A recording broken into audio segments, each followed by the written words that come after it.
my my big close-up on my face scene set up in OBS, so that's neat. What I have not practiced is jumping between scenes midstream with this program, so I'm hoping that it's as seamless as I expect it to be, but boy, we're gonna find out, aren't we? At any rate, hello, I'm Boy, this is my channel, and we're gonna be doing some writing in a minute here. Let's see here. Oh, look at that. Wow. Wowee. It took, how many seconds was that? 40 seconds, and we already got a spam bot in here. That's exciting.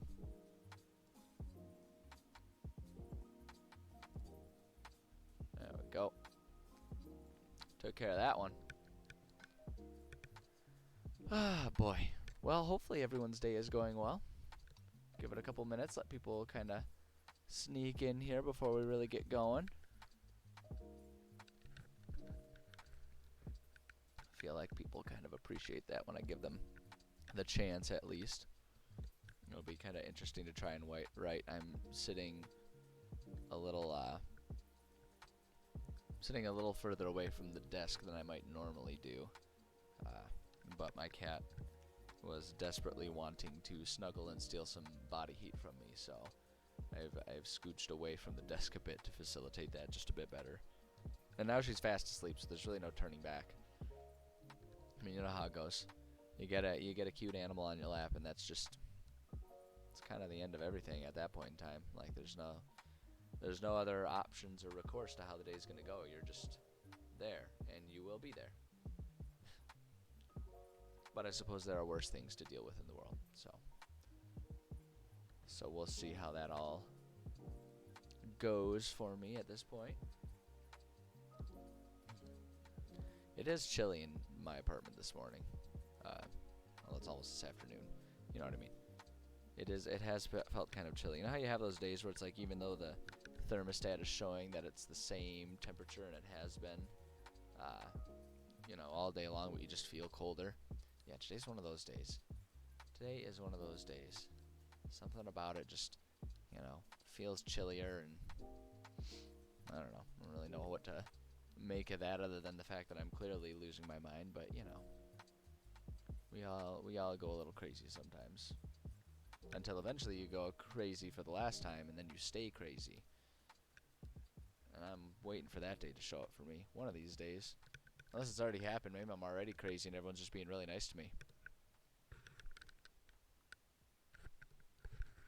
I'm permanently stuck in my own perspective, so how would I ever know? How would I ever know?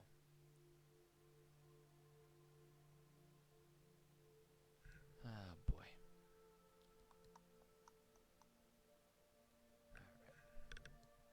Alright. Starting to kind of get the hang of all of this this OBS stuff, playing with it a little bit, kind of figuring everything out here.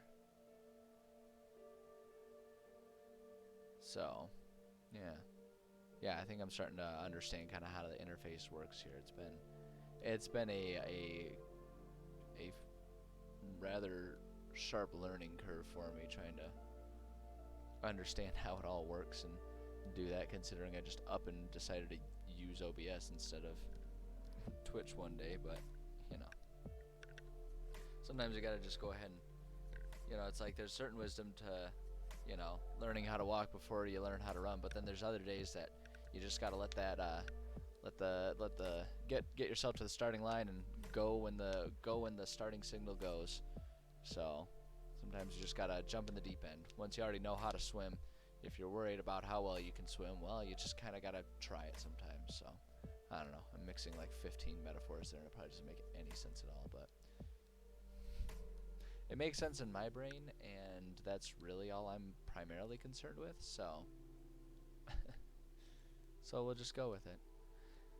But let's see here, it's been about 5 minutes here of letting people kind of trickle in if they were interested and planning on doing so. So I think I am going to go ahead and try bringing us over here. Look at that, it did. It just faded right in. That was so nice. So nice. It did like a nice little fade. Okay, wait, hold on. Fade. Fade. Wow, look at that. It's so pretty. Oh, that's what the scene transitions thing are. See, I'm learning something. You guys are watching the process of me learning.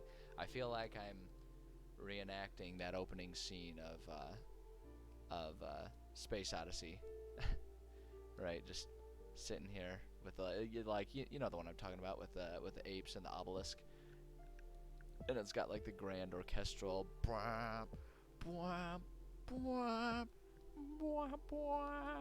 That's where I feel like I'm at right now. Anyways, okay, looks like everything's up and running. Let's actually do some writing. So where were we last time? Still working on this dungeon. It's been a nice, slow, methodical process working on this dungeon, and that's something that I pointed out a lot. I say this a lot, but it's because I really mean it.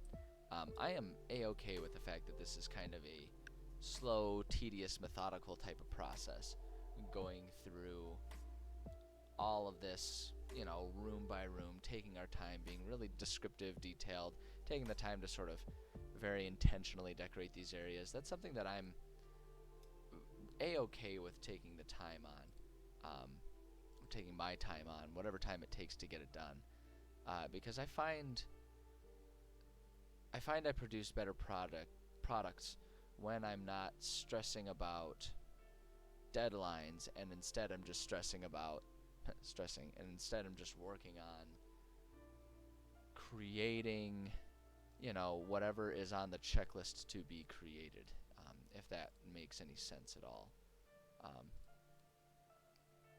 I don't like feeling as though, I am trying to get things done.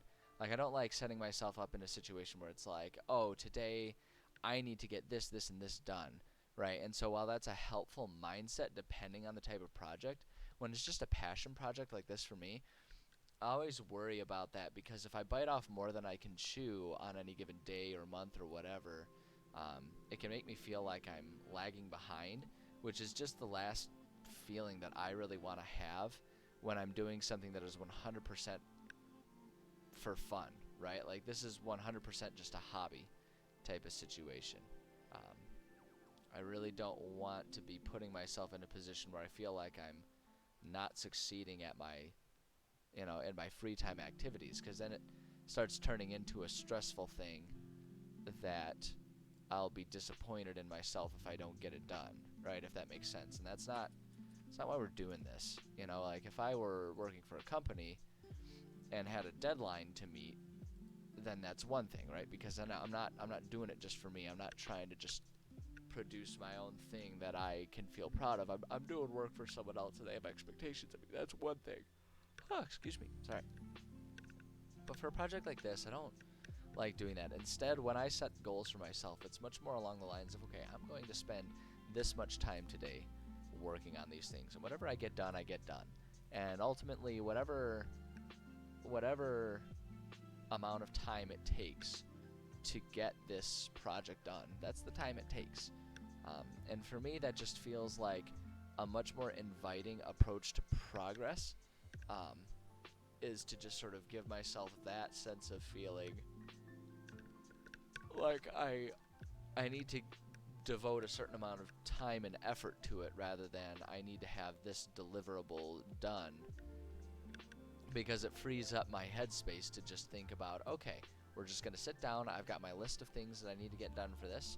We'll just sit down and we'll work through our list and get through as much as possible, and we'll call it good for the day, and we'll be happy with whatever progress we make, And so for a project like this, where it's really just about the passion, the fun, the enjoyment of it, that for me just is a much healthier approach to it. So, I'm saying all of that to just sort of offer up an explanation for why it doesn't stress me out that we've been working on this same dungeon for, weeks now. It's because it's going to take the time that it takes, right? And there'll be some dungeons that are just a bit clearer in my head and easier for me to figure out and conceptualize all the things that I want to get done with it, and those ones will just get done boom, boom, boom really fast. But then ones like this one, where I'm just trying to think about things more, trying to come up with new creative ways to use our mapping tools and kind of design an area for players to explore and have a dungeon instance in, it might take a bit longer. And there's nothing wrong with that. I think it's good for people to recognize that it's fine for things to go slow sometimes, as long as you're still putting in that effort that you need to do. There's nothing wrong with taking your time, at least as far as I'm concerned.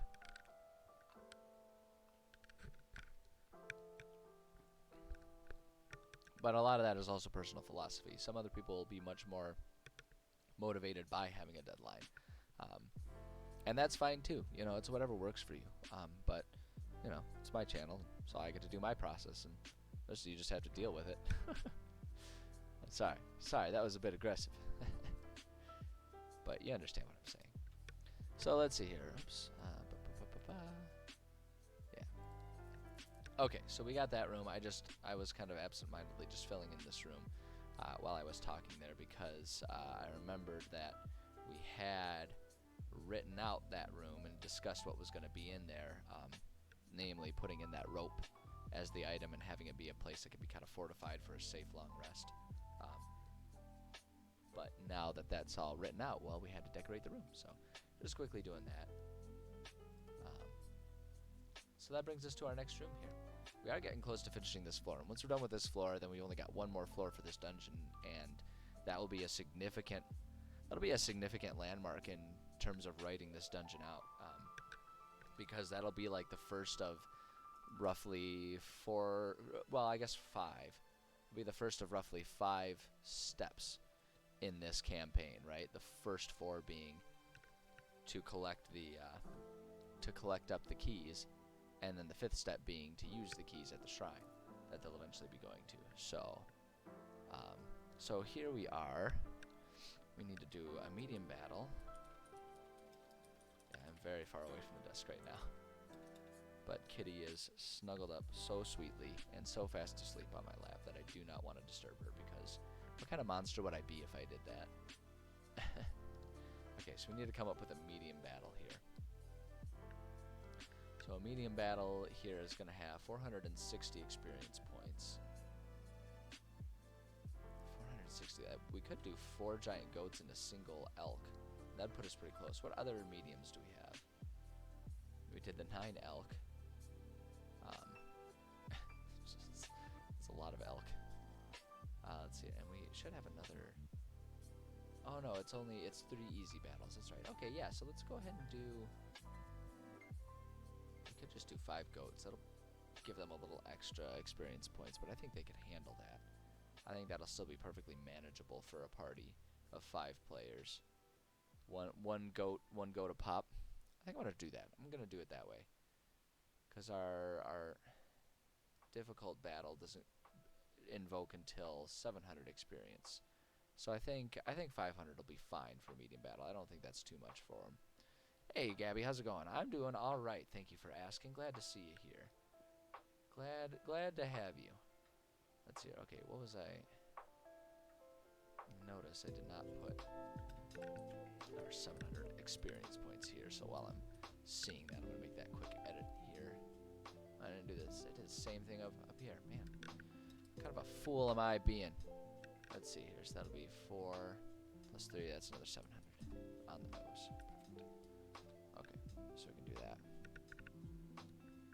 Bub got sad and howled all night. She's very tired. I am sorry to hear that. My cat will occasionally find a toy that she is just utterly convinced was a mouse that she killed, and so she will bring the toy to me and wake me up in the middle of the night to show me.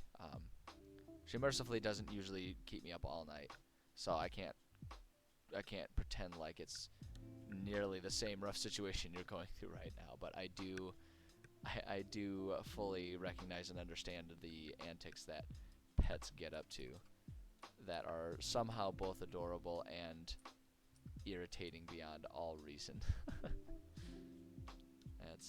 That's what they do for us. They love us and they challenge us.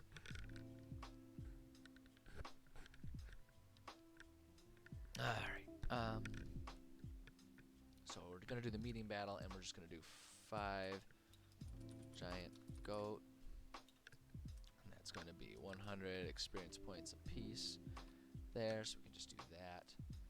And this is room 9, which is this kind of big open space.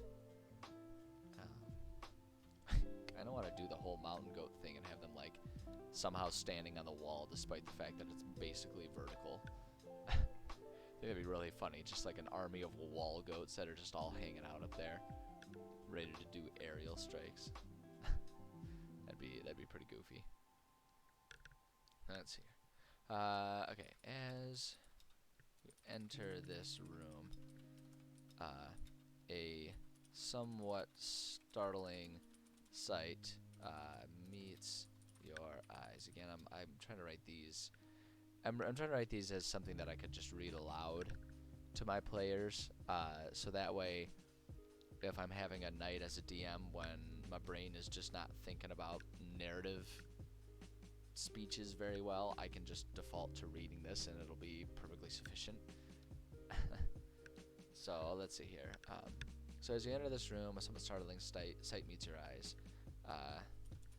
3 goats are semi-circled around 2 others, which seem to be locked in a heated battle for dominance.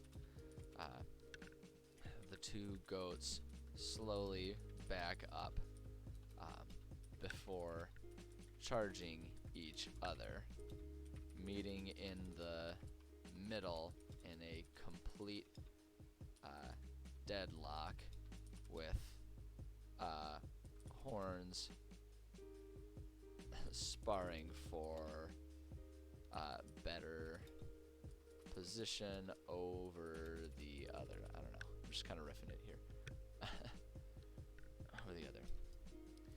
But as you... Let's see. You know what I'm going to do here? I'm going to add a little note here just to make this feel a bit more dynamic. I've been thinking about trying to add a bit more dynamic situations to all of these. So it's not just enter room, cue Pokemon combat music, and they're just like immediately fighting, and instead kind of give it a bit more of a narrative situation, and if applicable, give characters a bit, or players a bit more opportunity to try and do something fancy if they want. So in this situation, goats are distracted, so players can have advantage. Oh, there's an F in there. Advantage if they want to try stealth DC, and we'll give that a DC. What's the middling? 11 for this one? Yeah, DC 11. We'll do that if they want to. Ba-boom. Ba-boom. Hey, how's it going, man? Just popping in for a moment. Hey, I appreciate it. I appreciate your presence, even if it's just for a couple seconds, my friend. And I'm only half sarcastic with that. Oh, boy. Let's see here. So, yeah, we can just have them, just the goats duking it out, and players can do that. And so either way, as the goats collective attention is turned to you, you get the sense that they're all still a little riled up and ready for a fight. Boom, and then cue the Pokemon combat music. Oh boy. Critical wins getting hooked. Yeah, heck yeah. They dropped the new the first episode of Campaign 3 today. I'm only like a half hour into it. I didn't have a whole lot of time to listen today, or at least not yet today. I'm hopefully going to listen to a little bit more this afternoon. But yeah, I'm pretty stoked about it. I'm pretty stoked to finally be able to see what's going on with that one. So I feel you entirely with that one. So come on, you silly device. There we go. All right. Yeah, no, I'm stoked about it. And I'm so early in the replay still. That I've only met 2 of the characters, so I'm excited to see who the rest of them are. I saw a couple spoilers online. It's kind of impossible to avoid when you're hanging out on D&D forums, you know, with the 3rd season or the 3rd campaign having started. So I saw a few spoilers about it, but I still don't really know much about most of the characters. So, you're starting all the way back at the beginning. Man, it's gonna be years before you catch up to campaign 3 if you're starting at the beginning of campaign 1. Those both have like 500 to 600 hours of content. Although I know you listen to podcasts like a fiend, so it may not take as long as long as it might take others. Podcasts are excellent for like working at home, needing background noise, because they don't distract your vision, so you can still stay focused on what you're working on. But they offer a little bit of narrative, and the thing that's always nice about podcasts too is they tend to, for D&D campaigns, it's a little different because there is a bit of a story, but for the most part with podcasts, and even with D&D podcasts, you can kind of fade in and out with your attention span, and it's not like you're usually not missing key plot points that you can't just like catch back up on once you zone back into it. So podcasts are really good for that. I definitely feel that. Okay, so let's see. Oh yeah, there's the compass here. I always say it that way in my head. I'm such a child. It's not a compass. It's a compass. Compass. So I feel like the compass. See, I'm gonna start saying it out loud that way. I feel like the compass in this one, because the map was just like a handwritten drawing of everything. I feel like the compass is just gonna be a handwritten list of the giant saying, you know, this one goes in this room, this goes in this room.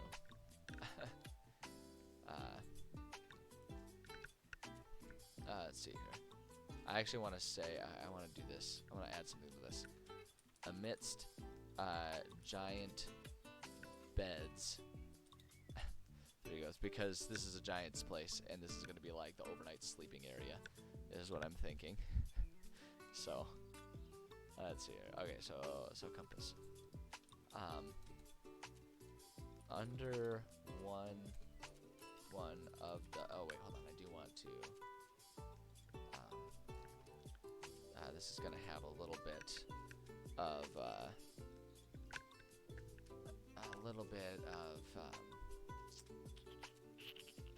complexity to it here. All right. Perception. DC. We'll just make that middling.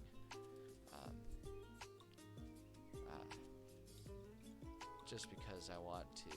It's not gonna be the compass isn't gonna be laying out for like in plain sight. It's gonna be tucked and forgotten here. So under one of the giant beds is a large crumpled sheet of parchment. When unfolded, this parchment seems to have some sort of list written on it. This list appears to detail what valuables a certain giant has knowingly hidden around the shrine. And then we'll just add here, so the details of it are provides characters with, or I'll say players, players with information, players with the room number locations for the money. Let's see here. Money, the token, and the potion. Although actually that doesn't make sense though, because most of those things are hidden in the walls. So I'm changing this. I'm gonna change this. We're gonna say it's still gonna be a crumpled sheet of parchment, but I'm gonna change this a little bit here. So is a crumpled sheet of parchment unfolded, sort of list written on it. This later, a certain. We're just gonna say a certain adventurer. Wow, I butchered that one. Adventurer has knowingly hidden around the shrine. Provides players with the rune number locations for the money, token, and potions that are scattered around. There are no definitive clues about who this adventurer may have been. Boom. We'll just add a little bit there. Just add some kind of mystery. I mean, if we wanted to, we could add some detailed character descriptions about who all of these like historic adventurers that all perished around this shrine would be. But honestly, I think it's just kind of fun if they're sort of mysterious and nameless creatures or beings. I think it's kind of fun when you have that sort of mystery baked into whatever you're working on and your players are going through here. Let's see here.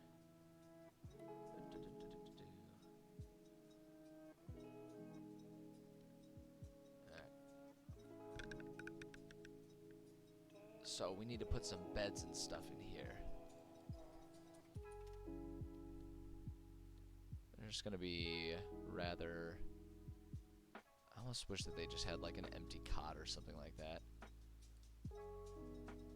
I like the idea of them all being broken, but because I feel like the giants wouldn't care too much. So let's see. I want to put that at 2 because these are giant things. I don't know though. I feel like it needs to have, like, whatever beds I choose, they need to have some sort of bed frame almost. Problem is, these are all so big. This is like the narrowest way to do it. So we'll just pretend that there's like a cot frame underneath it or something, and it'll be fine. There we go. And there's goats just like fighting in and among the, the beds, which is just an amusing thought to me, but you know. And then we need to go paper here, and we're gonna put that as an under, and we'll just have the paper poking out just a little bit out from under one of the beds, so that way it's like, oh, they can see it. So there we go. Simple as that. Simple as that. That room does not need to be very complex.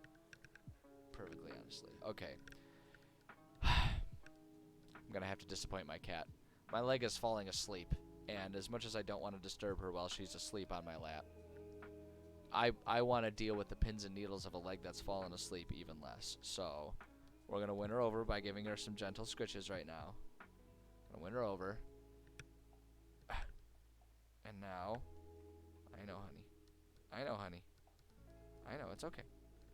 Oh, nope, yep, she was mad. She's mad and she left. Oh well, had to happen. Had to happen. Oh, whew. Stiff legs, that's okay, this way I can actually like scooch into my desk a little bit more here, and that's better. My situation has improved. My cat situation has definitely deteriorated from her perspective, but that's okay. She'll live. She will somehow find a way to move on with life. I trust. All right, let's see here.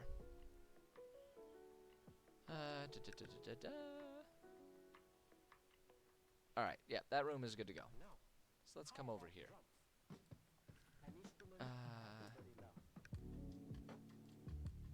Okay. Alright, so this is going to be an easy battle. And let's see here. Easy battles are worth, what was it, 230 experience points. What do we have so far for easy battles? We have a big old mess of giant weasels. Just a perfectly fine battle as far as I'm concerned. So we've got that. What's our other easy battle? 5 elk. Okay.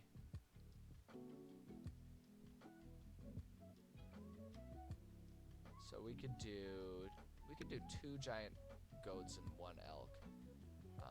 We'll have to come up with a reason for why it would make sense for that weird combination of creatures to be around, but we can figure that one out, I think. X elk. Oops, I don't want this underlined. Elk. That's worth 50 XP. And then 2 giant goat. And those are worth 100 a pop. And then so that gives our total up to 250 XP, which is a perfectly fine amount of experience points. Alright, so there's that. So that's good. That's real good.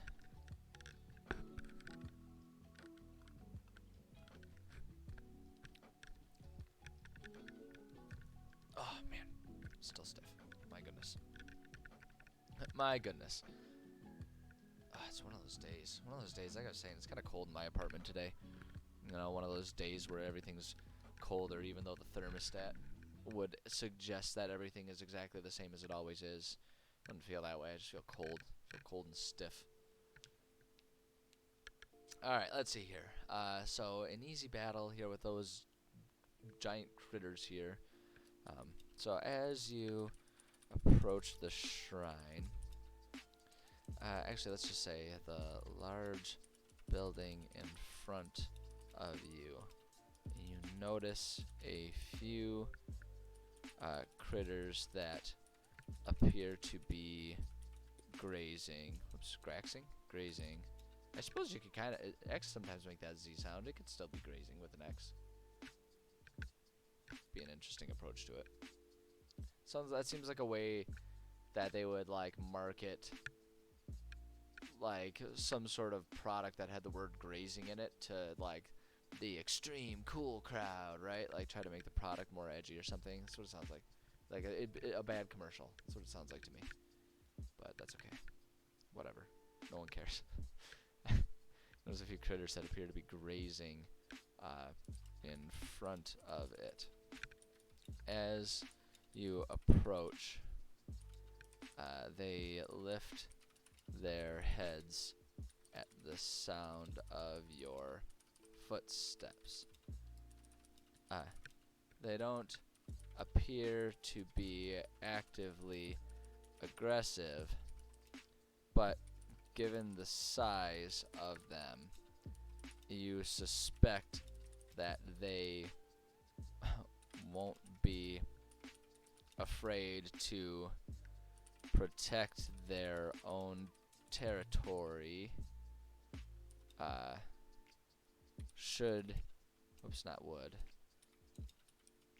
Should you get too close for their comfort. Boom, there we go. So it's just like, hey, they're there, but as soon as you get close, whoa, they're not gonna be content with that. They're gonna have something to say about that. So we can just do that. That's simple enough. And then we need to put a key here. So, wow. Key to room 5. So we can do that. So I've been going with they've hidden the keys inside of rocks, but what I think I want to do is I kind of want to throw just like some ancient gnarled tree stump that's like dead and horrible, but there's like a knot in there, and there's a key that's not super well hidden inside that knot in the tree, that hole in the tree, and that's where it is. So we're just going to do, let's see, we'll require a perception on that one. Oops, I have to put that in parentheses here. Perception, DC 11. It's not that hard to find. Make that automatic here. Okay. As you look around, you notice a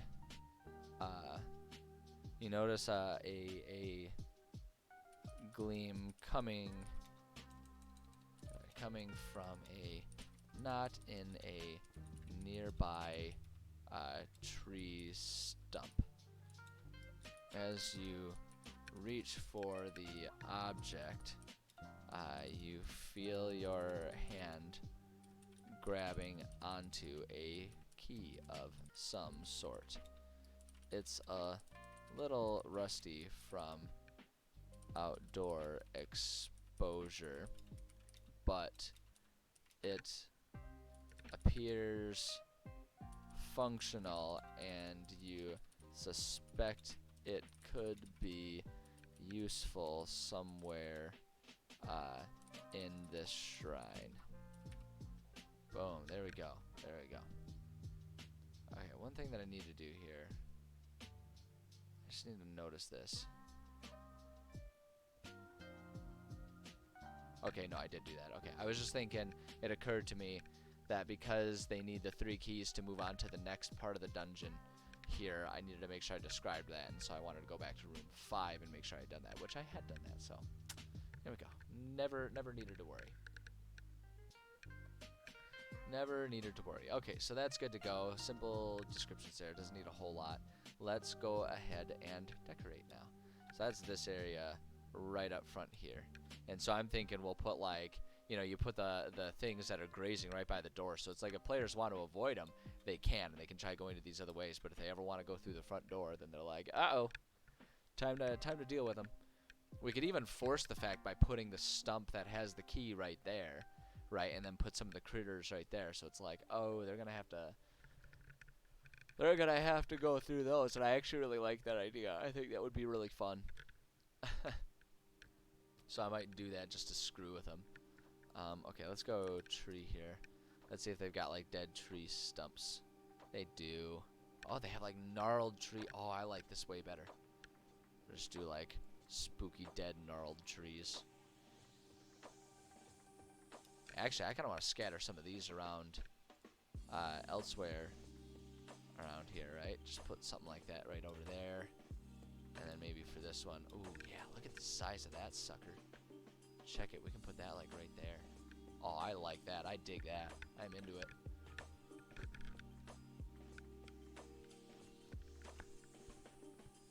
That adds a little bit more dimension to it. And actually, it makes me think I should, if I'm talking about animals that are grazing and stuff, I should put small sprigs of grass, because it's like, it's on a mountain, but like, you know, maybe this mountain isn't super high in elevation, and so stuff still survives to a degree. You know, grasses and maybe trees, depending on the time of year and how, you know, the past year has been for rain and everything. You know, you never know.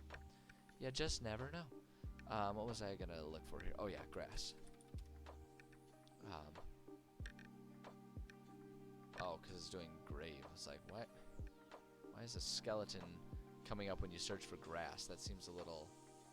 Actually, no, I want to do that as the scatter tool here.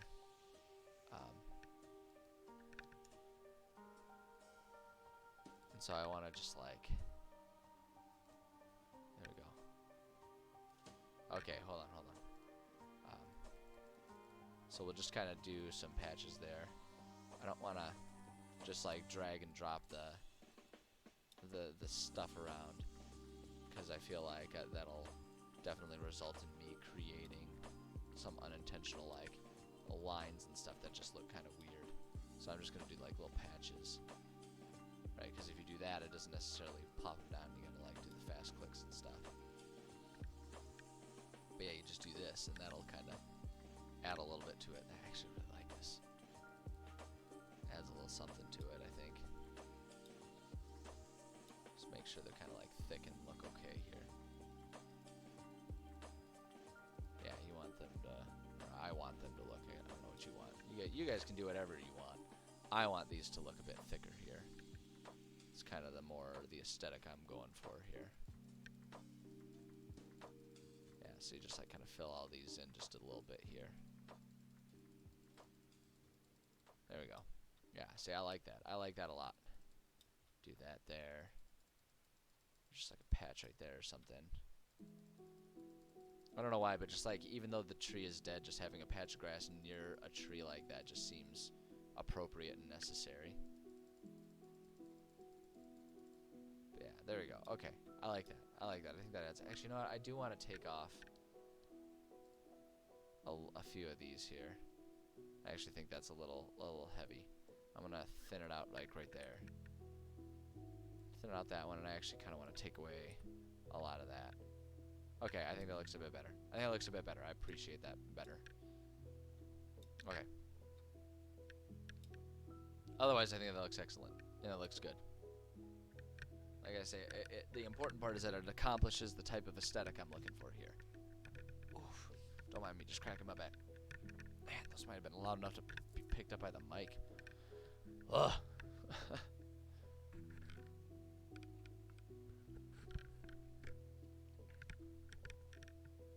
Alright. Perfect.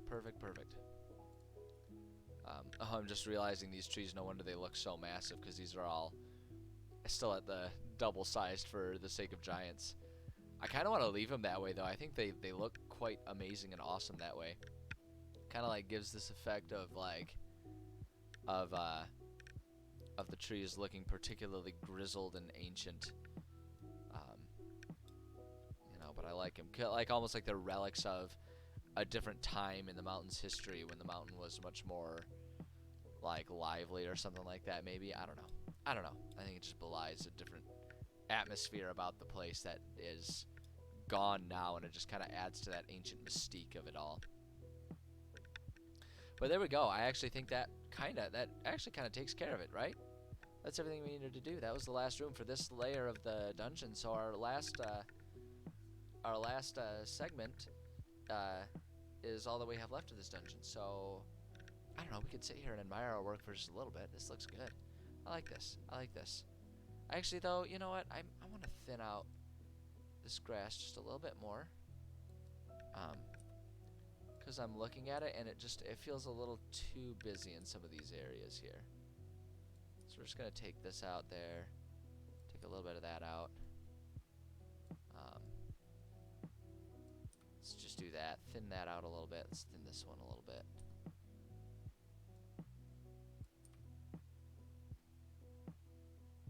And then actually this one I want to thin that out a little bit there. Let's get that one out of there. Yeah, that already looks so much better. That actually looks much better. Okay, there we go. Let's go ahead and save that again. There. Alright, I'm quite pleased with that. I think it looks splendid. Cool. Now we get to do the last section. This one still needs a lot of work. I may even almost want to restart it. Hold on, let me just check here. Let me just check my levels, my layers here. Yeah, so we're going to try in part 2 here. Okay. So I set this up, and like I kind of wanted this. So what we've got going on here is like I put it so it's got the void, just so it's clear that there's not just like land there. But the idea is that this building goes like it just bumps up right against a excuse me, it bumps up right against the edge of a cliff, and so like the sacrificial segment of this this shrine, this area right here, this is like the sacrificial area. It just opens up, and the giants. It still tickles me every time I think about it. This is such a weird thing, and I've just given myself endless amusement with it. But the idea being that this shrine, the giants for sacrifices would just chuck things off the side of the mountain and like sacrifice them to the mountain itself or something like that. So like there's somewhere below at the bottom of this cliff, there's just an endless pile of skeletons of humanoids, other giants, you know, other creatures, just whatever they felt like sacrificing, just like yeah, and then just throw it over the edge. Which I think is hilarious. I love it. So I'm keeping that idea. One thing I'm wondering though.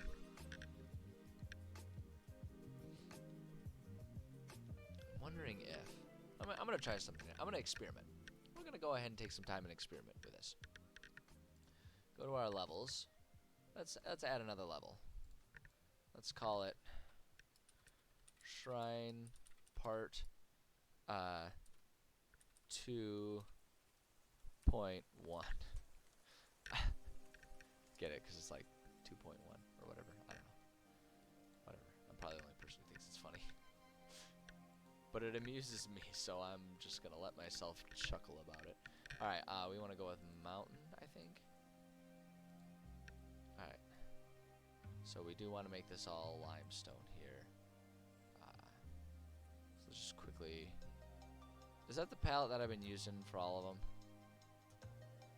Limestone, rocky, okay, I've been... Limestone, rocky, snow, oh yeah, and then this one we just set this instead to void. Which is probably the closest to what I'm looking for, right? But I want to try something here. Let's see. So we've got, like, I kind of want to just make this feel a bit more, like, cliff-like, you know?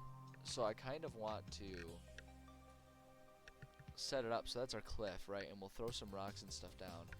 And then we'll just do our building with, like, an open wall that just, like, the wall ends here, right? And it goes across and it ends there. So that way it's more so that they just walk out of the building towards this area or something like that. It's kind of what I'm thinking for it.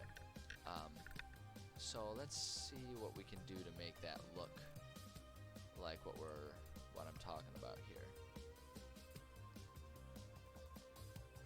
So we've got, let's see, what am I trying to do? I guess we'll start with the building tool here.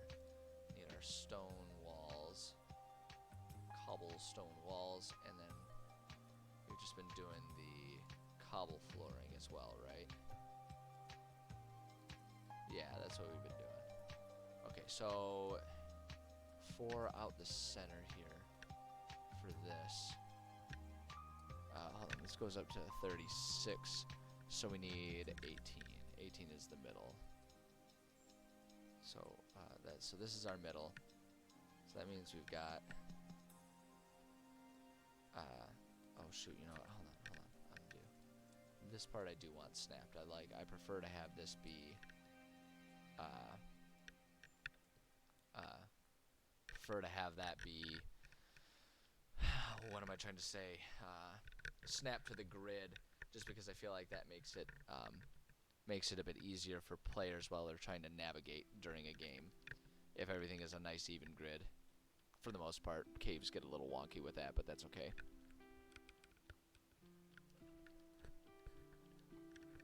All right, so we've got that area there.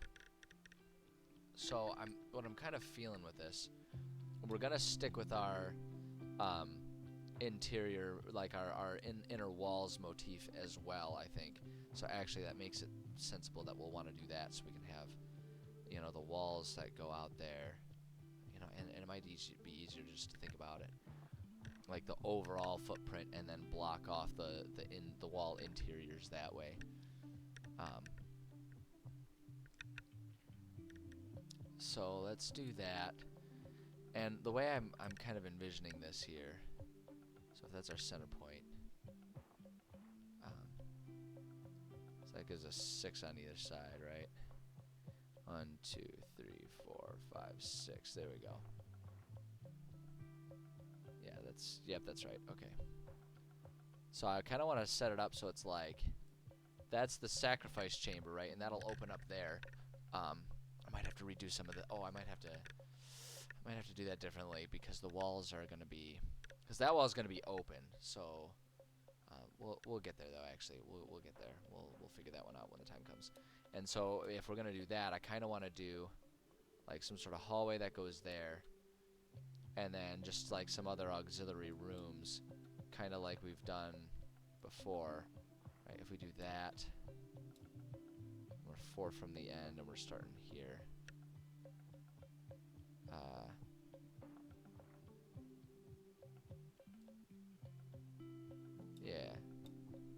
Yeah. Okay, so if we do it like that, and then let me see here. I need to get my. Let's get the wall tool here. And if we edit point, Yeah, see, it's not gonna let us. Okay, so I need to do this a little differently. I need to approach this a little differently. So undo, undo, undo. Just undo all of that. So instead, we're gonna go to just our wall tool.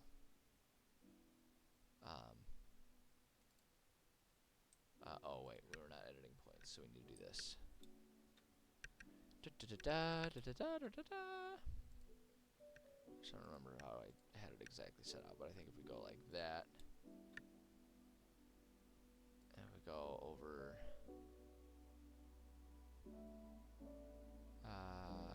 yeah, we had it right about there, I believe. So if we just do that,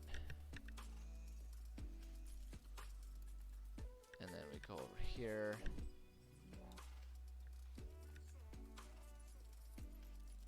and then come back over here, and it takes more concentration than I would.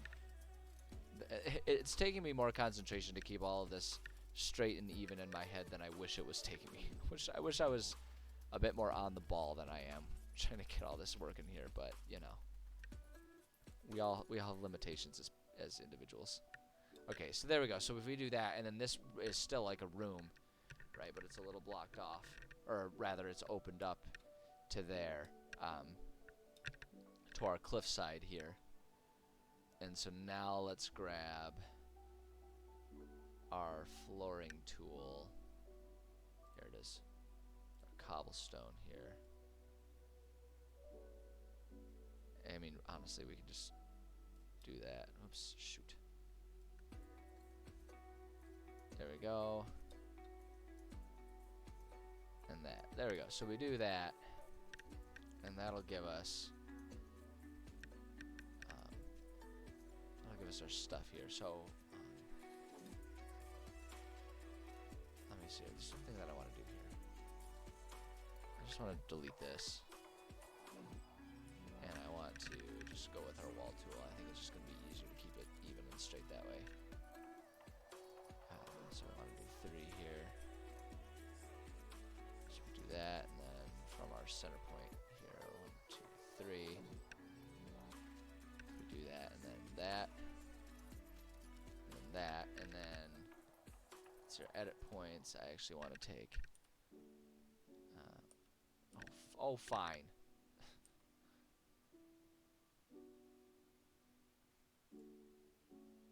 How can I get this done? Why is it ugh, it's just gonna be that way, isn't it?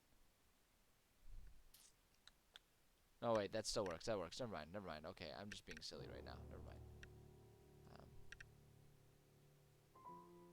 I'm just being silly and not paying close attention. This totally works. Yeah, that's totally fine. That's totally fine. Okay, I don't know what my issue was there. Not perfectly sure what I was thinking. Or maybe it's just that I wasn't thinking properly. Oh, I know exactly what I was thinking. I wanted this to be open, an open space rather than a wall, because the door is previously, so I don't want this to be like a blocked off bit of door here. So I think what I'm going to do for that, I think it'll just be easier. Rather than redoing that whole thing, we'll just go to the portal tool and we'll find just like the open archway.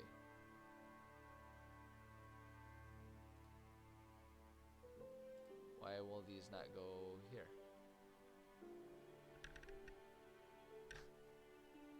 Why won't they go there? They can literally go anywhere except for right there. It's gonna make me redo it all. Oh, silliness.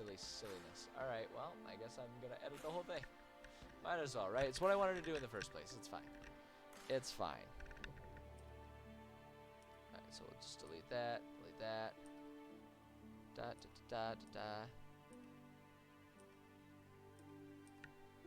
Up here. Get rid of that one, get rid of that one, get rid of that one. Okay, there we go. Let's try that again. We'll figure this out. I'll figure this out. I promise. I'll figure it out. Alright. So, but that's okay. That gives me the opportunity to go ahead and make it how I was really wanting to make it anyway. So if we do that, and then I was going to do it like that, I think. Something like that. I don't know. Whatever. It's good enough. Luckily, we have our flooring there that can serve as a, there we go. There it is. There it is. That's how we want it. That's how we want it. That's how I'm looking for it.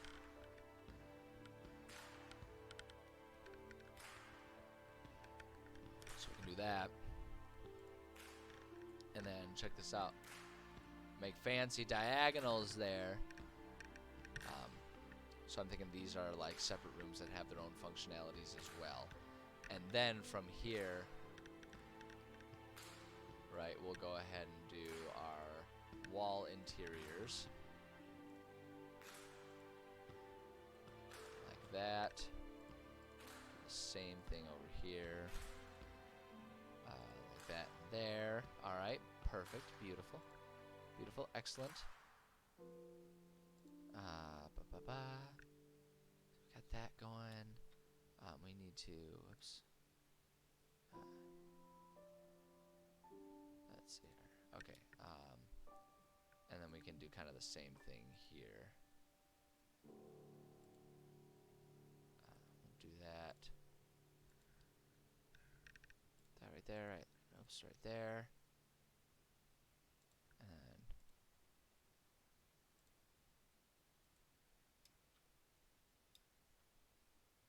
yeah, and so if we, and actually, check this out. Hold on. Let me edit some points here. Let me take this one.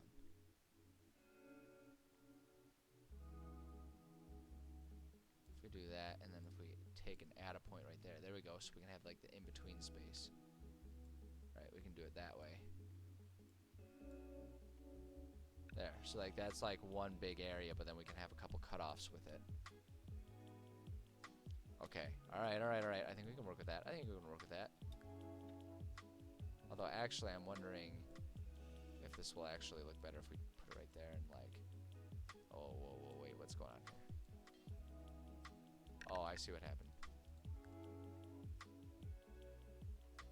Because I accidentally added that extra point that I didn't really want to add. So if we do that, and that, there we go, that gives a bit more space so that actually looks like it is better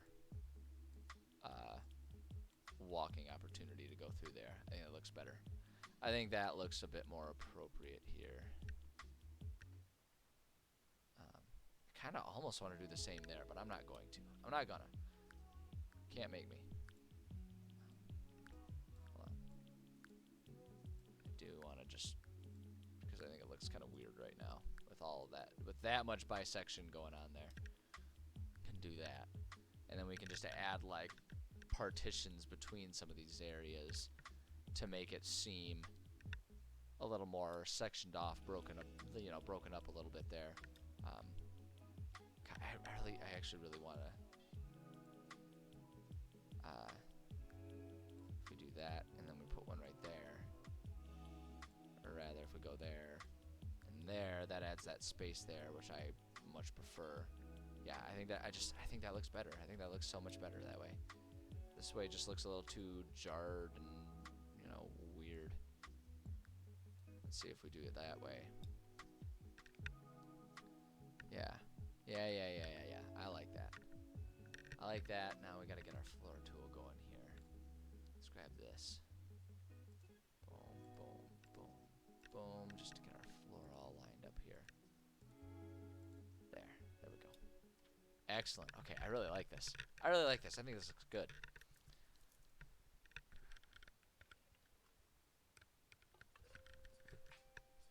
Alright. Cool. Really cool.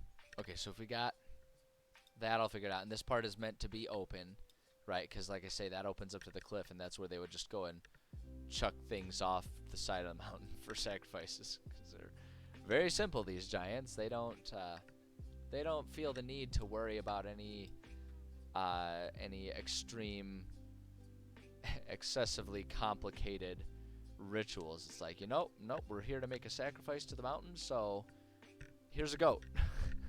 Just throw it over the edge.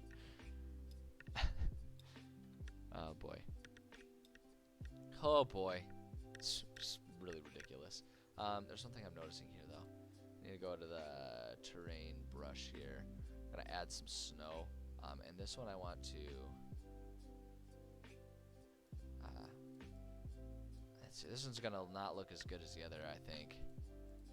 Yeah, because we can do the smoothing, but I like the look of the smoothing for the most part, but I don't want to do that here,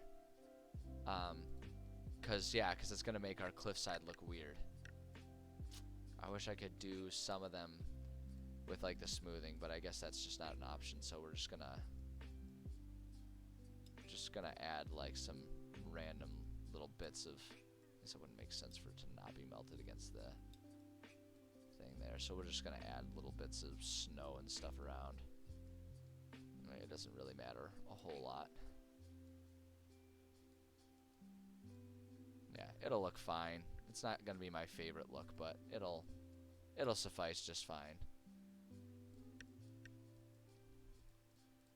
If we just kind of like do a little touchy stuff there, that kind of makes it look fairly natural anyway. Oh, I don't like that. That's not the worst.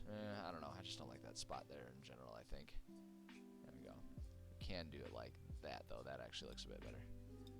Okay, there we go. I don't know. It's not as good as I'd like it to look, but I'll accept it. I'll accept it for the sake of just moving on with my life and not obsessing too much. As much as I like to meticulously try and get everything right, I think because I can't do the smooth blending, the smooth shading, I think without that option at my disposal for this specific segment of map, I'm just going to have to accept that it's not quite going to be what I want it to be.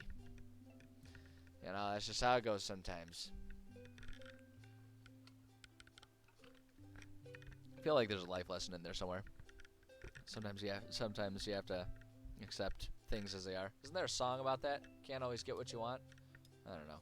That's a little too philosophical for where we're at right now here today. Okay, there's one thing that I'm realizing I need to do. I do kind of need to do some some point editing here. This is gonna look weird in the process while I'm doing it, but trust me, it's gonna turn out okay. Oh my goodness gracious, it is being as difficult as possible. So we're going to go there, and then we'll bring, alright, there we go. So we'll do that. Now this one can go back here, this one can go back here, and now I need to, we'll just add a new wall segment here, it's fine. And then there, and then there, because our door is going to be, we need to have a door that goes through there. And it's just too confusing to try and do like 2 doors for a double wall area or something, so we'll just do it like that instead. Okay, that looks good. So now let me think about how we're going to partition this. We've definitely got, like, I feel like we can at least have like 1 and 2 with these interiors. You know, segment 1 and segment 2, 3, 4, 5, 6. That gives us like 6 partitions here. And if we use the outsides, 7, 8. So we kind of need 2 more. So I'm wondering if we can bisect these in a way and like sort of do like a segment. So like 1, 2 with the top, 3, 4 that are all of these bottom areas, 5, 6, 7, 8 with the interiors, and then 9 and 10. And that gives us our 10-room partition. I think that's going to be a good way to go about it. So, and what would actually be kind of interesting, well, I don't know. I'm not going to overthink it. We're just going to go ahead and put a wall there, and a wall there. There we go. Partitions. You know, it's meant to just kind of serve the function that we need it to serve, and that's it. So we'll call that good there. Call that good just as it is. And now okay, let me think here. So this is going to be our area. The important thing here is there's going to be a boss battle of a big old basilisk. Or maybe there's 2 basilisks. Ooh. Oh, that would be an interesting way to do it. Do 2 basilisks that they have to work with. Like a mate, like it's a life bonded pair. Aw, they're monogamous. Are basilisks monogamous? Has anyone ever thought about that? Is that something that is even sensible to care about?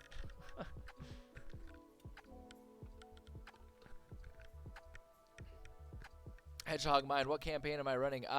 This is all homebrew. This is all homebrew stuff. We're working on writing a homebrew um, campaign at the moment. Uh, it's a D&D 5e, if that's what you're looking for. But yeah, this is all an entirely homebrew world, and that's what we're working on. We're working on writing, writing up our homebrew campaign. Let's see here. So we've got dragons are monogamous. They could be. Does a basilisk count as a dragon? Are they dragony enough to count? I don't know. I've never really thought about it. I don't know that anyone's ever thought about it, because what a weird thing to fixate on. But, you know, here we are. Here we are. Okay, so I'm just trying to think about how I want this dungeon to flow a little bit here. Is kind of what I'm trying to think about. I really like the idea of the final battle happening here, where this, like, shrine area is going to be. I guess we can number our rooms. It's going to make it a bit easier to think about these things if we have, like, numbers in our rooms to refer to them to. So I'm going to do that really quickly. I want 22, but I do want the text box on. So that's area 1. We'll call this one area 2. Well, oops, shoot. I always forget that unless I select off of it and then use the space to move. It'll add those spaces if I'm typing. Put that as a 3.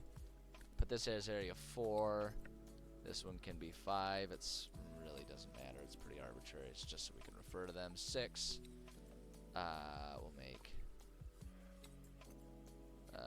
let's see here, 7, 8, 9. Oh wait, that's the one I'm forgetting. That's the one I'm forgetting. So that'll be 7 up there.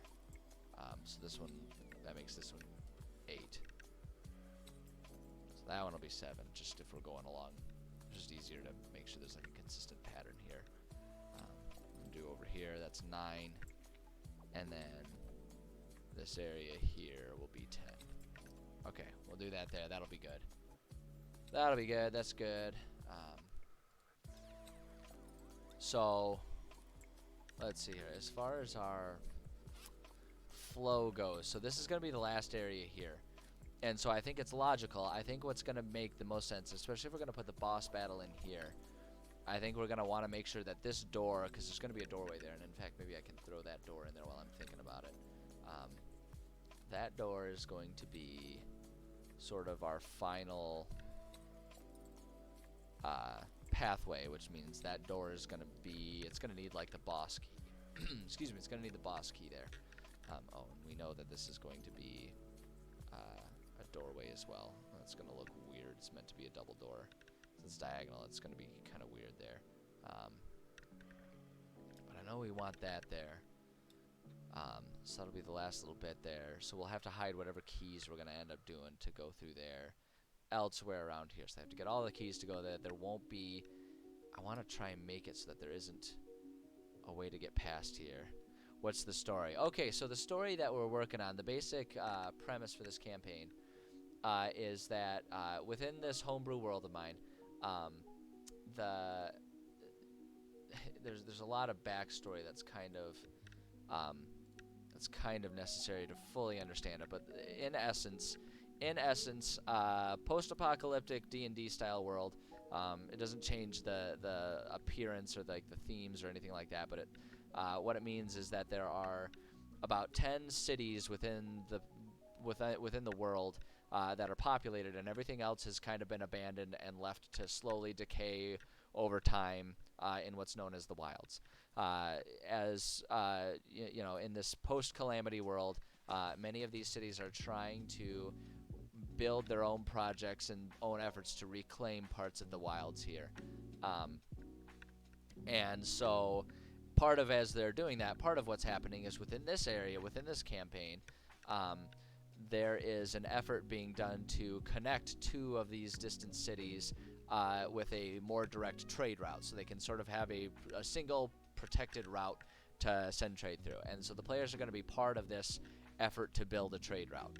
Now, as this effort is happening, they're going past this area of plains that is protected by a dragon, and this dragon is disinterested in letting humans come and muck up his fields and his plains, because he remembers human activities in the past and knows that humans and, well, humanoids, not just humans, but humanoids tend to screw everything up.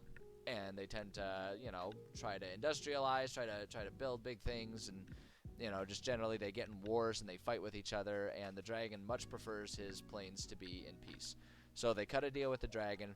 There's an ancient shrine that this dragon wants access to because it apparently has some magical item of wisdom of some sort that he wants. So the dragon cuts a deal with him. He's like, if you can get me the keys to access this shrine, which have been hidden and lost for centuries, you can get me these keys, I will let you build your trade route, and, we'll call it square.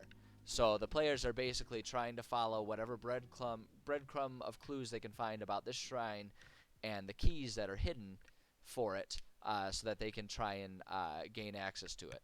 I can actually pull up the map here. So this is the area that they're working on. This is where the trade route is kind of going. It halts right here as the dragon, because these are over in this area is the plains that the dragon's protecting. This here is that shrine that the dragon wants access to. So the players have returned to the city up here, trying to get breadcrumbs, trying to learn whatever history they can about the forgotten shrine, essentially. Like, no living person really knows anything about this, so they have to go to a scholar who has, the ability to try and help them find the knowledge for this. Right now, they are at this part that we're writing. They have followed a pathway that takes them up through here, through giant territory, to this shrine up here that the giants built for the sake of making sacrifices to the mountain gods, which is, as I'm always chuckling about because I think it's hilarious, the giants in my homebrew are not very bright, and so their form of sacrifices isn't any sort of complex ritual. It's coming up to this shrine on the top of the mountain that faces off a cliff and throwing crap over the cliff, namely creatures and other humanoids that they capture in their territory. So they just kind of go up there and they're just like, here, mountain, take this. And they just like throw people and goats and whatever off the side of a cliff. But the breadcrumbs have led the players here because apparently one of the guardians of one of these keys once long ago hid a key somewhere around in this shrine. That there's been a couple different levels to, a couple different segments to.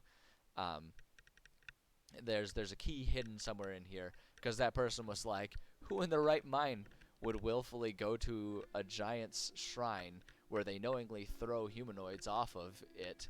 Like, who in the right mind would come here to try and find, anything at all? So he just kind of hid it there, and, like, the only clue about it is, like, he wrote about it in his journal, and there's a copy of that journal in the scholars', archives and everything. And so that's what brings the players here. And so they're trying to, ultimately, there's going to be the key to that other shrine hidden in here, and that's kind of the final treasure to have here. So that's the cliff notes of what's going on here and why the players are here. And so the nature of this shrine is the giants aren't presently here at this shrine because the giants all live over here, and they will just kind of like, when it's time, when whoever the giant leader is like, hey, we haven't had a lot of food lately, maybe the mountains are mad, we should go make a sacrifice. They'll all make like a little pilgrimage over here. It takes a few days for them to travel along here, and they so they just go up there and throw crap off there.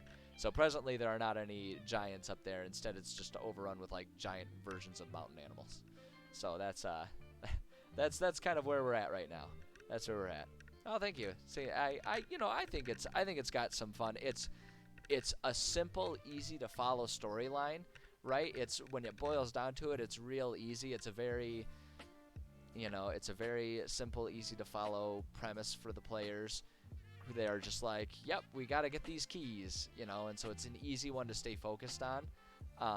But we've got a nice, diverse set of terrain within our land here that it's going to end up having a lot of different scenarios for them to follow, because right now they're kind of in and among the mountains here. At some point they're going to go down inside the mountains because there's going to be an abandoned dwarven area that is now owned and run by Duragar.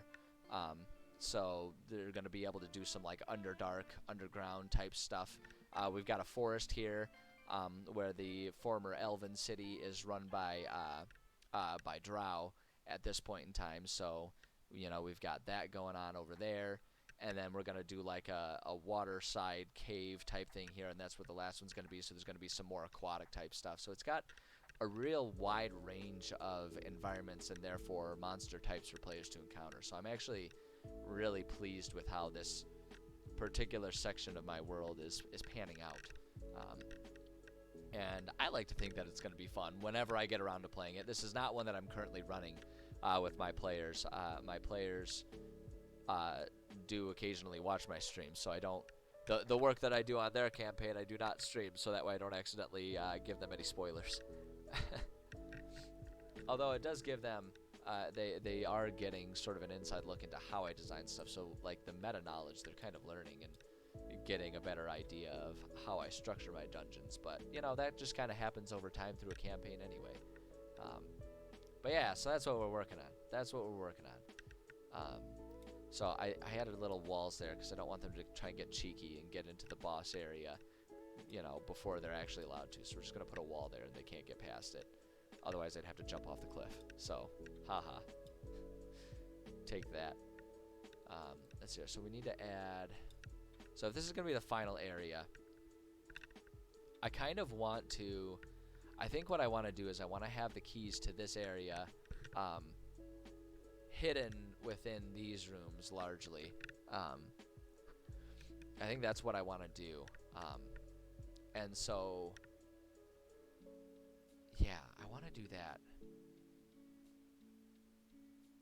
I think that's going to work the best because that would make the most sense because the giants would lock up, like assuming that they're smart enough, and I'm kind of giving them the credit to say they're smart enough to do this, mostly because it serves the purpose of then making the dungeon more complex for the players. You know, you can hand wave a little bit of realism for the sake of providing a good instance for your players to enjoy an adventure, and at least that's my philosophy.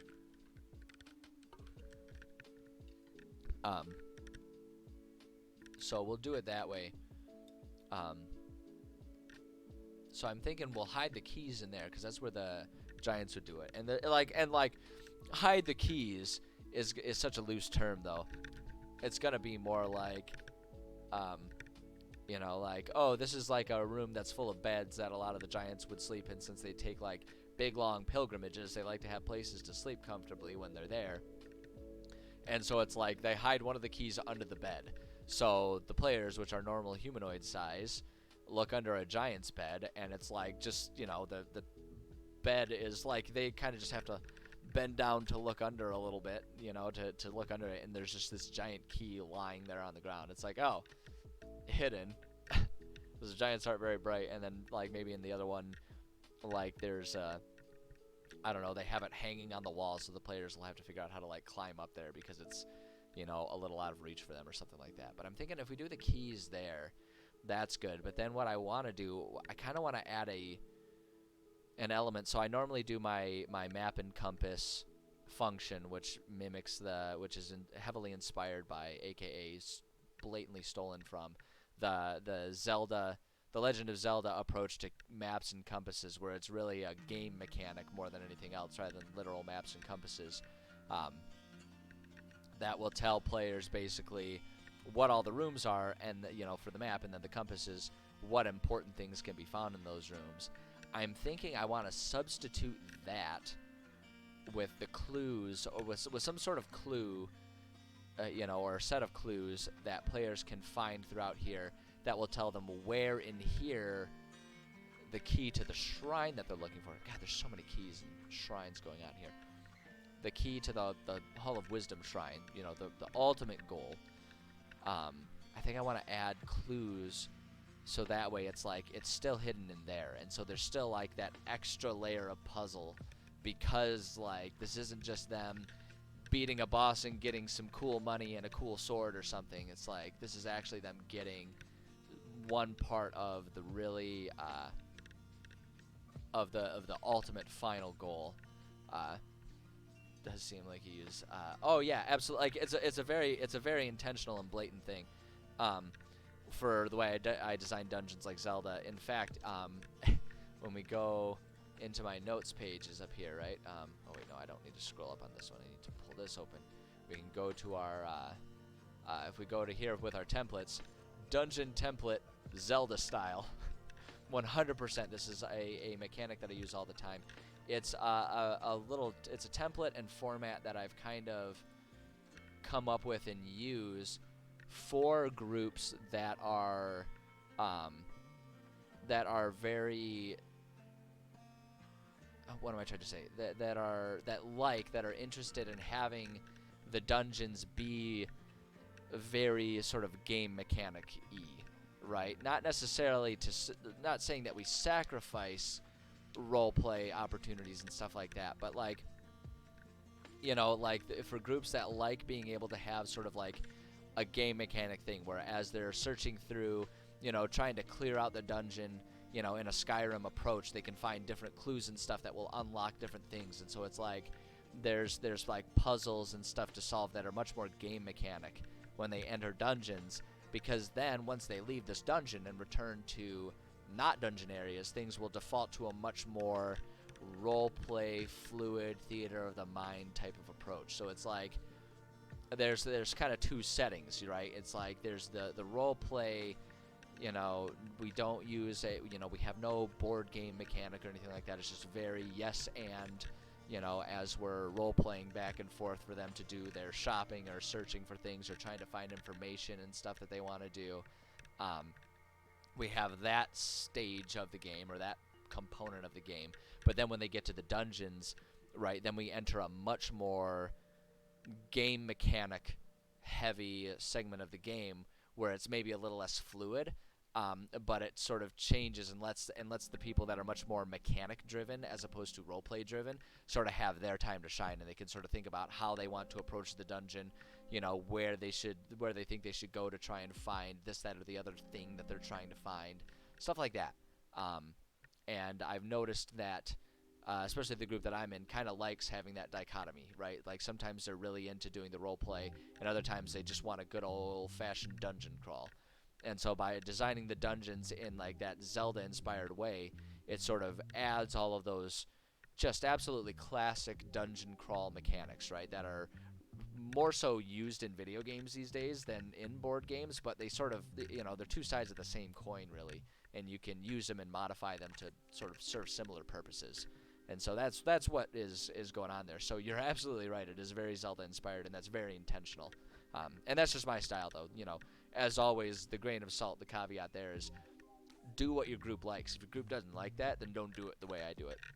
I'm just presenting the way I do it because people seem interested in it. So, you know, here we are.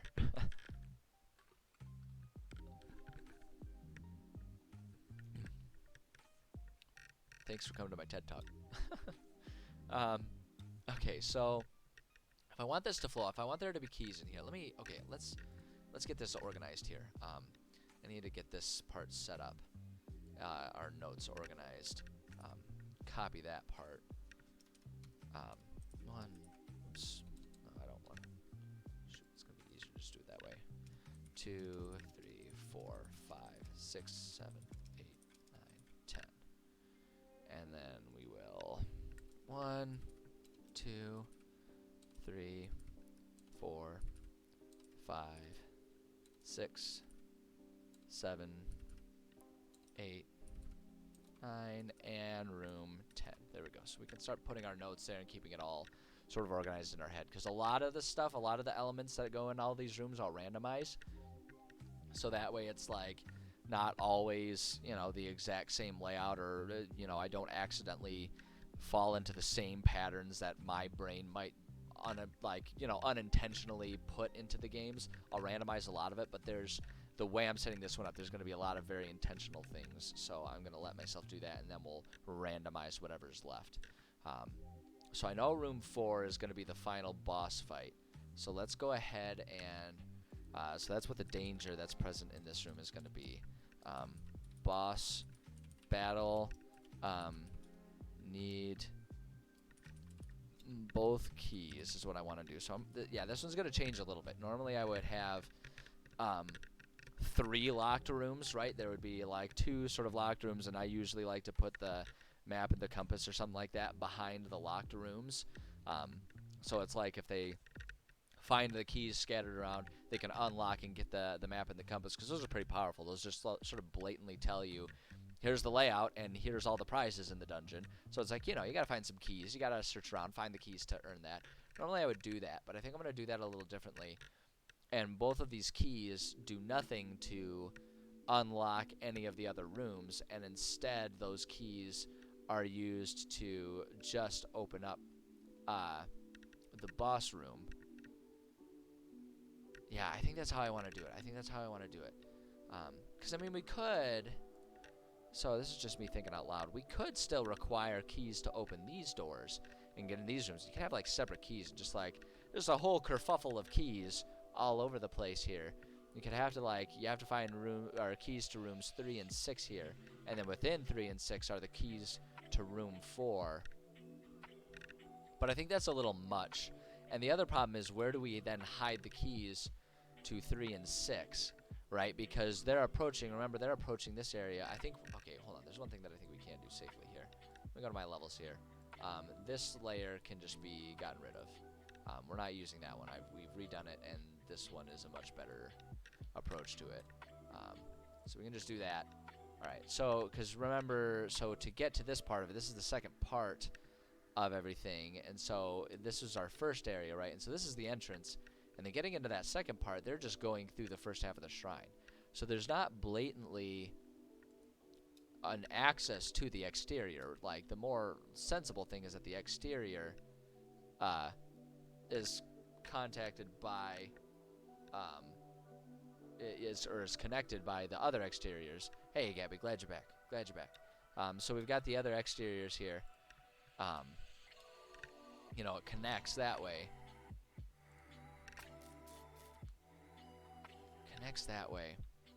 But yeah, like, it wouldn't make sense. It wouldn't make sense for there to be...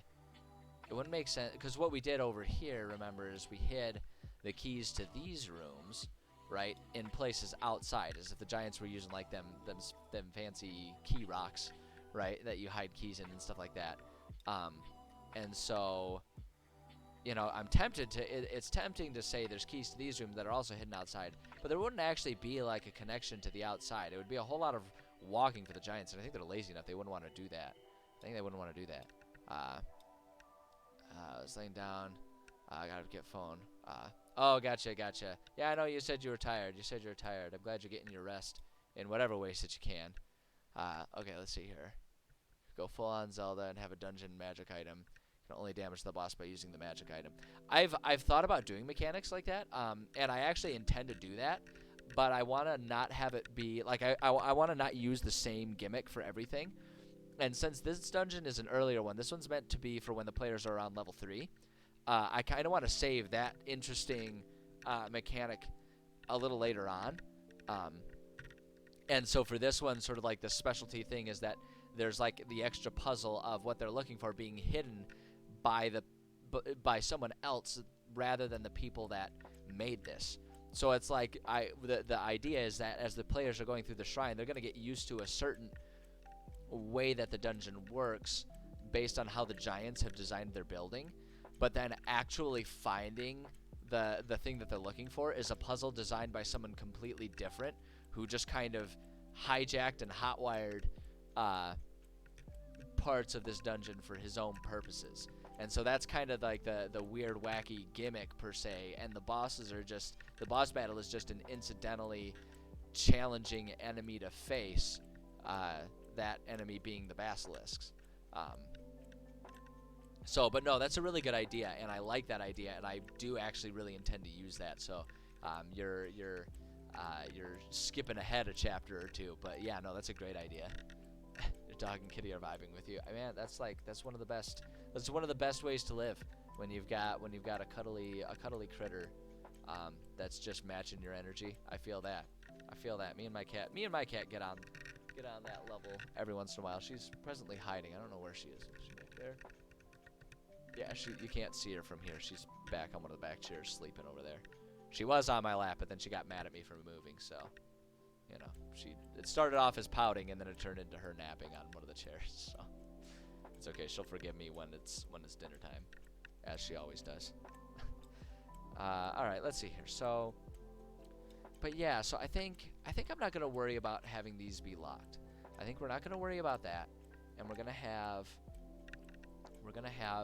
the keys to room 4 be hidden in 6 and 3. So I want to make note of that here. So room 4, need both keys. So 3.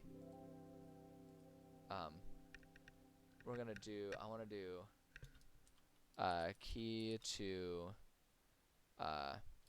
room 4 there. I don't know if there's going to be another reward in there. There might be. I might double up the rewards just so that way I don't shortchange them too much on other things. Key to room 4 again, right there. So we'll do those two things. So those two things are necessary. So I keep getting hyper, then followed by exhaustion. I don't know how to help you with that one. That's that's a different life experience than what I experienced, Gabby. I apologize. I don't have much wisdom other than, you know, if you can get a proverbial butter knife to life and spread out some of that hyperness into the periods of exhaustion and level out, but I wouldn't know how to do that.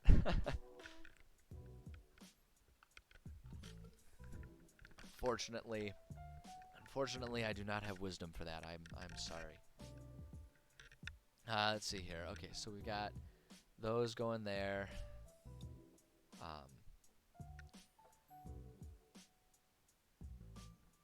And the only concern, so now here's where the concern is, though. The concern is if these doors are unlocked, that gives players a whole lot of opportunity to skip a lot of this dungeon.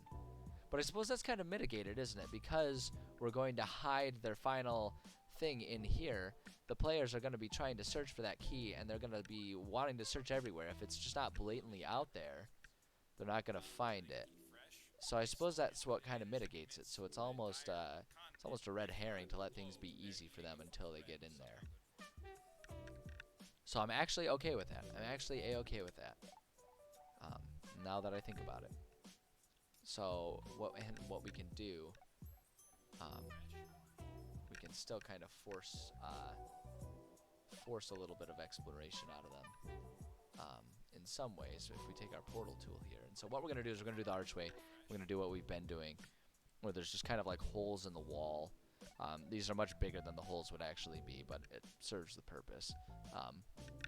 But there's holes in the walls that let them kind of like sneak their way around to different places within here. So if we do that, and then maybe have an opening at the end of this wall, right? So they can kind of go out into this area. Then if they explore here, maybe there's an opening there, and then an opening there. So it's like they can follow the chain that goes around there and connects to all these different doors and everything. So there's some ways for them to explore a little bit. And then with this one, maybe what we can do. Ooh, here's an idea. If we do that, and do that, and that. Okay, so they can explore. So there's like an opening there, right, that connects this area 2 to 8, 1, and 3, right? There's openings, but they actually get there from inside there, and that's the only way to get there. Because what we can do then, because when we're thinking about the guy who came and intentionally hid things, maybe he did hide a few clues just to give, because like his whole purpose was to make sure that key would never be found. Because his directive was to guard the key, but in his old age, he was worried that he didn't have anyone he could trust to properly guard the key. So rather than hand the key to someone else to guard, as was his charge, he decided to just hide it and let, time guard it, essentially, is what his intention was.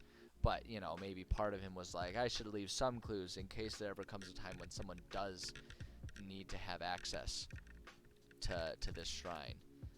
And so, but what I'm thinking is he hid the clues somewhere in these walls, so players are going to have to search in here for it. But we hide them and make them a little challenging to find. So that way they have to find those 2 clues, and then they can use those clues to then find the thing in here.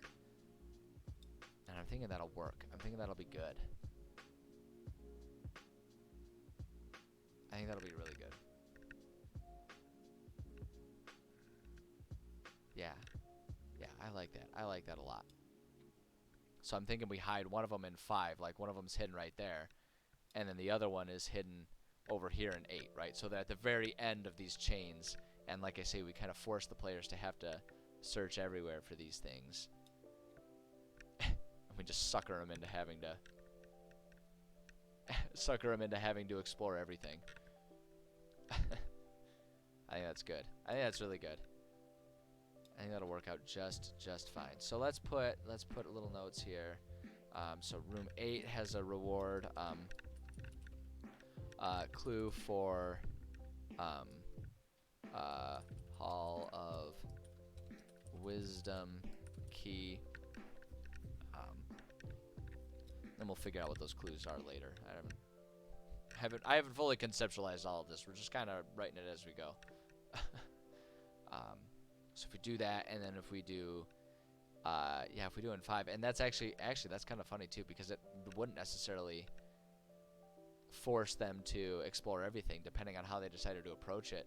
If they did go through 6 and then through there, they could find the one thing right there in 5. So even with trying to force them to do stuff, there's still ways for them to find alternate routes and everything. So it's just all about how they decide to approach it and everything. And I like that. I think that type of complexity is the type of complexity that players will appreciate ultimately. So, clue for Hall of Wisdom K. There we go.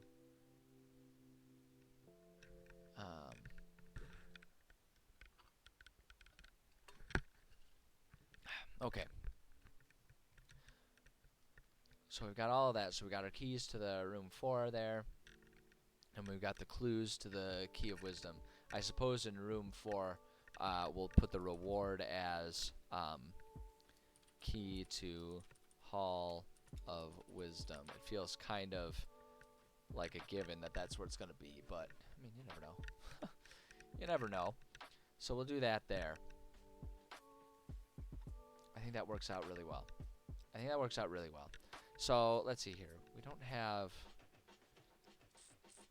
have a whole crap ton of time. So I think what I'm gonna do, so the stream, the writing portion of my stream for the day here ends in roughly 10 minutes. I mean, you know, we can play fast and loose with that. So what I'm gonna do for the rest of the time here is I'm just gonna come in here and I'm going to decorate this exterior. I'm gonna do some generic decorations rather than getting too entrenched in trying to plan a room or something and then run out of time and then come back and forget about it. I'm just going to decorate here and take care of some of the minutia, and we'll do that to close out the writing stream before we dive into my video gaming here. So let's do that. Let's go ahead and do that. Let's go to our object tool. Let's get some dead trees going on in here. As I've been enjoying. Hold on, I'm gonna make these. Well, you know, it's been kind of fun to have like the big giant trees here. I actually kind of like them being big and creepy that way, and I actually think it would be kind of fun if there's like some trees that are in this area, just kind of like over the side of the cliff or something. I kind of like that. Yeah. Okay, that's good. That's good enough. And then let's see, we want to go back to, well, we can just go to used here actually. I want to go to the scatter tool, so it just automatically, handles things how I want them to be handled here. We can unsnap that, and let's just add some patches of grass and stuff around here. Just kind of do that for like a little patch of grass. Maybe there's a little patch of grass by this tree, and maybe by this tree as well. Just kind of make it look. Just make it look a little bit more interesting here. Oh boy, I'm gonna take care of that in a second. Handle that in just a second here. I'm not worried about it at this exact moment. So yeah, if we do that, that looks okay. Gonna add like patch of grass over here. Just makes it look a bit more, you know, lively and interesting. So we can do that, and then let's also go down, or rather go back up here, and we'll just add little piles of rocks and stuff that are around. put some, what kind of rock am I looking for? A nice big rock kind of right by the, if we put some rocks right by the cliffside there, I think that kind of makes it look interesting. And I can do stuff like that, right? A couple like there. Put this one like right by the wall over there. Add some little piles of stones that are just kind of scattered around.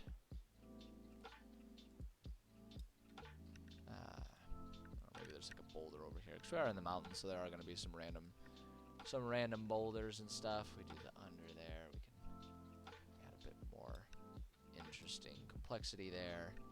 And I don't know, maybe we just put one right over in that corner there, with a couple other rocks poking out. And then just to make it look like there's a bit more world that extends beyond what their actual scope is and what they can see. So let's see here. Yeah, we can do that. That's perfect. That's perfect. I don't know. I don't like that rock being perfectly isolated. If we do that, that just makes it a bit more interesting. There. Okay. Looks good. That looks good. That adds a bit of flavor going around there on the exterior of the building there. I like it. I think that looks pretty good. I actually really am pleased with how that turned out. I wish I had more options for like the void other than doing this weird like spectral void thing. But, you know, we work with the tools that we got. And in general, I think this is going to serve the purposes that I'm looking for. I think it's going to be an interesting, complex dungeon for the players. And next time we can start detailing our rooms and the stuff that players are going to find, the dangers and rewards that exist in there. Can dive in there, and but that's pretty significant progress. That's really good. We're getting pretty close to finishing this dungeon. Actually, this is the last step, filling this little segment of the dungeon. So, yeah, good stuff today. Good stuff today. Okay, it's a little early, but I'm gonna end it because I do gotta check and see what that call was. I just figured I could wait until I was done here before I figure that one out. But yeah, so what's going to happen now, I'm going to take my customary like 15-20 minute break, maybe 20 minutes to 25 minutes this time, just because I got to see what that phone call was. I saw they left a message, so I got to see what's going on with that. But I will be back shortly to be doing some video gaming. Seem very chill. I try to be. I try to live a nice, chill, relaxed life. I find it's much better for the blood pressure to live that way. So I do what I can, and I appreciate that. Thank you. But yeah, I'll be back in a little bit.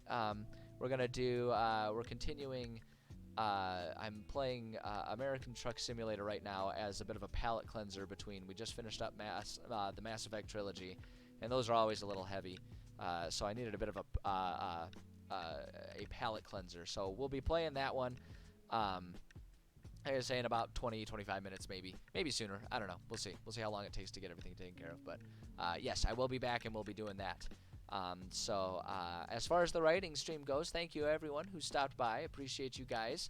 Hopefully there's some interesting stuff to see. Maybe you got some ideas for your own stuff that you're working on.